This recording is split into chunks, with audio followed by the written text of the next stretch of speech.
জিন পরিতে বিশ্বাস করেন কিনা জানি না, তাতে আমার বিন্দুমাত্র কিছু যায় আসে না। তবে সম্প্রতি আমার এক দর্শক আমাকে তার জীবনের হাড় হিম করা একটা সত্য ঘটনা লিখে পাঠিয়েছিল। ঘটনাটি পড়ার পর রাতে একা ছাদে বা ব্যালকনিতে যেতে আমার নিজেরই গা ছমছম করত। আপনি যদি মনে করেন এটা কোনো বানানো গল্প, তবে এই ভিডিওতে কমেন্ট বক্সে এসে খোঁচাতে যাবেন না, কারণ সেদিন রাতে ওই ছেলেটি যা দেখেছিল তা যদি আপনি নিজের চোখে দেখতেন, তবে আজ এই গল্প শোনার জন্য হয়তো আপনি বেঁচে থাকতেন না। রহস্য আর রোমাঞ্চের দুনিয়ায় আপনাকে স্বাগত। আপনারা দেখছেন ছায়া রহস্য।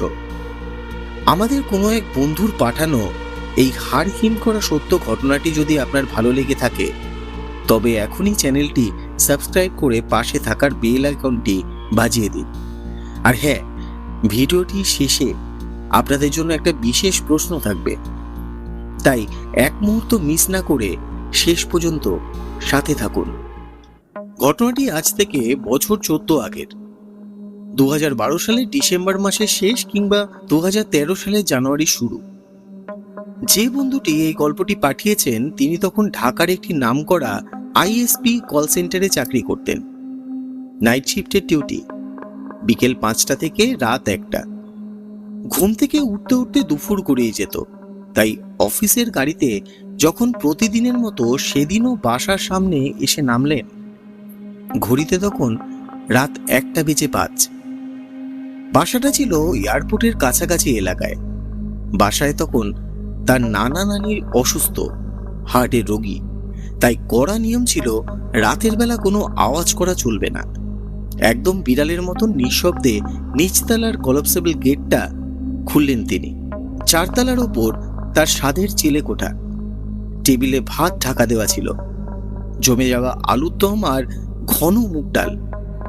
পেটে তখন খিদের আগুন। হাপুস হুপুস করে 2 মিনিটে ভাত শেষ করে হাত মুখ ধুয়ে একটু ফ্রেশ হলেন। ঘড়িতে তাকিয়ে দেখেন রাত 2:06। সাধারণ মানুষের জন্য এটা মাঝরাত হলেও তার লাইফস্টাইলে এটা ছিল দিনের শুরু। গাড়ি থেকে নামার সময় তিনি খেয়াল করেছিলেন আকাশের বুক জুড়ে উল্টোনো রূপোর থালার মতো ঝকঝকে এক পূর্ণিমার চাঁদ ঝুলে আছে। চারপাশে নরম জ্যোৎস্না ছড়িয়ে পড়েছে, যেন পৃথিবীকে কেউ সাদা রেশমের চাদরে মুড়ে দিয়েছে। শীতের রাত বলে কথা, বাতাসে কনকনে ঠান্ডার কামড়। গায়ে একটা মোটা চাদর জড়িয়ে তিনি ধীরে ধীরে সিঁড়ি বেয়ে ছাদে উঠে এলেন। পকেট থেকে সিগারেট বের করে ঠোঁটে চেপে ধরলেন। লাইটারের ক্ষণিকের আগুনে তার মাথাটা জ্বলে উঠতেই অন্ধকারে এক মুহূর্তের জন্য তার মুখটা আলোকিত হয়ে উঠল। বাসার ঠিক পাশেই আশিয়ান সিটির বিশাল বালির মাঠ। পূর্ণিমার আলোয় সেই বিস্তীর্ণ বালুচরটা যেন অন্য এক জগতের দৃশ্য। চাঁদের রূপলি আলো বালির উপর ছড়িয়ে পড়ে হাজার হাজার হীরের কণার মতন ঝিকমিক করছে। দূর থেকে দেখলে মনে হয় কেউ যেন সারা মাঠ জুড়ে রূপোর গুঁড়ো ছড়িয়ে দিয়েছে। সেই দৃশ্যের সঙ্গে বোনাস হিসেবে গায়ে এসে লাগছে কনকনে উত্তরে হাওয়া, তীক্ষ্ণ, শীতল, অথচ অদ্ভুতভাবে প্রশান্তিদায়ক। ছাদের কিনারায় এসে দাঁড়িয়ে তিনি গভীর একটা টান দিলেন। ধোয়ার সরু কুণ্ডলি ঠান্ডা বাতাসে ভেসে উঠে জ্যোৎস্নার আবছা আলোয় মিলিয়ে গেল। চারপাশে এমন এক নিস্তব্ধতা বিরাজ করেছে যেন শহরটা হঠাৎ করে নিস্তব্ধ হয়ে গেছে। না কোনো গাড়ির হর্ন, না কোনো কোলাহল, শুধু দূর থেকে রাত জাগা কুকুরের ক্ষীণ ডাক আর উত্তরে হাওয়ার দীর্ঘশ্বাসের মতন শো শো শব্দ। এই মুহূর্তে দাঁড়িয়ে তার মনে হচ্ছিল পৃথিবীতে যেন কোনো সমস্যাই নেই, নেই কোনো চাপ, কোনো ব্যস্ততা, কোনো হিসাব নিকাশ। বুকের ভেতর অলস এক শান্তি ধীরে ধীরে জমাট বাঁধছিল। ঠিক এই রকম রাতেই বোধহয় মানুষ হঠাৎ করে আবেগপ্রবণ হয়ে ফেসবুকে একটা স্ট্যাটাস লিখে ফেলেন, লাইফ ইজ সো বিউটিফুল। আর সত্যি বলতে সেই মুহূর্তে দাঁড়িয়ে তিনি কথাটার সাথে পুরো একমত ছিলেন। কিন্তু জীবনের একটা অদ্ভুত স্বভাব আছে, সবচেয়ে সুন্দর মুহূর্তগুলোর আড়ালেই সে অনেক সময় সবচেয়ে ভয়ঙ্কর বিষয় লুকিয়ে রাখে। নিজের এই ভাবনার মধ্যে এতটাই ডুবে গিয়েছিলেন যে হুঁশ ফিরল যখন জ্বলন্ত সিগারেটের আগুনটা এসে আঙুলের চামড়ায় ছ্যাঁকা দিল। নিজের মনেই নিজেকে গালমন্দ করে ঘুরে দাঁড়ালেন ঘরের দিকে পা বাড়ানোর জন্য, কিন্তু জমাট অন্ধকারের মধ্যে সাবধানে 2 পা ফেলে দরজার দিকে তাকালেন, আর সাথে সাথে তার পুরো শরীরটা বরফের মতো জমে গেল। তিনি আমাকে লিখেছেন যে তিনি জীবনে ভয় পেয়েছেন প্রচুর, কিন্তু মারাত্মক সব সিচুয়েশনেও তার মাথা ঠান্ডা থাকে। বিপদে পড়লে ভেতরের ভয়ে উবে যায়, ডিসিশন নিতে পারে দ্রুত। কিন্তু সেদিন রাতে যা ঘটেছিল তা সম্পূর্ণ উল্টো। শরীরের সাথে সাথে তার মাথাও জ্যাম হয়ে গিয়েছিল। তিনি চশমা পরেন দীর্ঘ 11 বছর ধরে, কিন্তু সেদিন রাতে চাঁদের আলো আর ঘরের দরজার ফাঁক গলে আসা আলোতে যা দেখেছিল তা কোনো চোখের ভুল ছিল না, শতভাগ সত্যি ছিল। জিনিসটা কি ছিল? কোনো দুষ্টু জিন, অশরীরী প্রেতাত্মা, নাকি কোনো অতৃপ্ত আত্মা?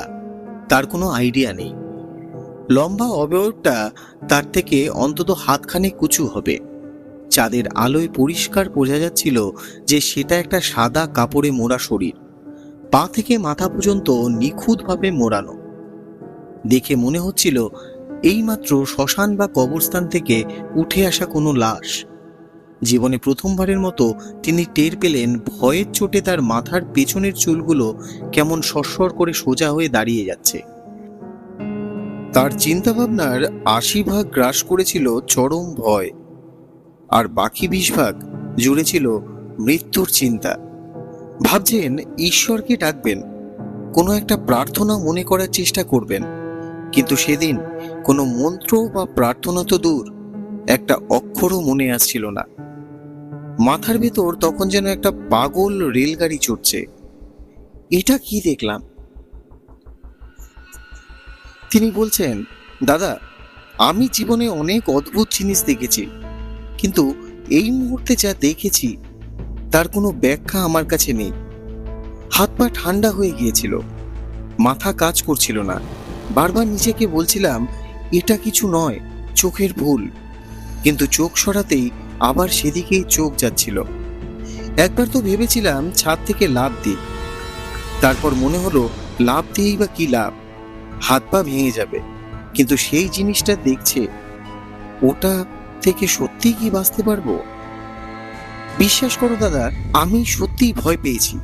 চোখ বন্ধ করে কয়েক সেকেন্ড দাঁড়ালাম, ভাবলাম আবার তাকালে হয়তো কিছু আর দেখতে পাবো না, কিন্তু না, চোখ খোলার পরেই ওটা ঠিক আগের জায়গাতেই দাঁড়িয়ে আছে, একটুকু নড়ছে না। এখন আমার শুধু একটাই প্রশ্ন, এবার আমি কি করব? মুখ দিয়ে তখন একটাও শব্দ বের করতে পারছিলাম না।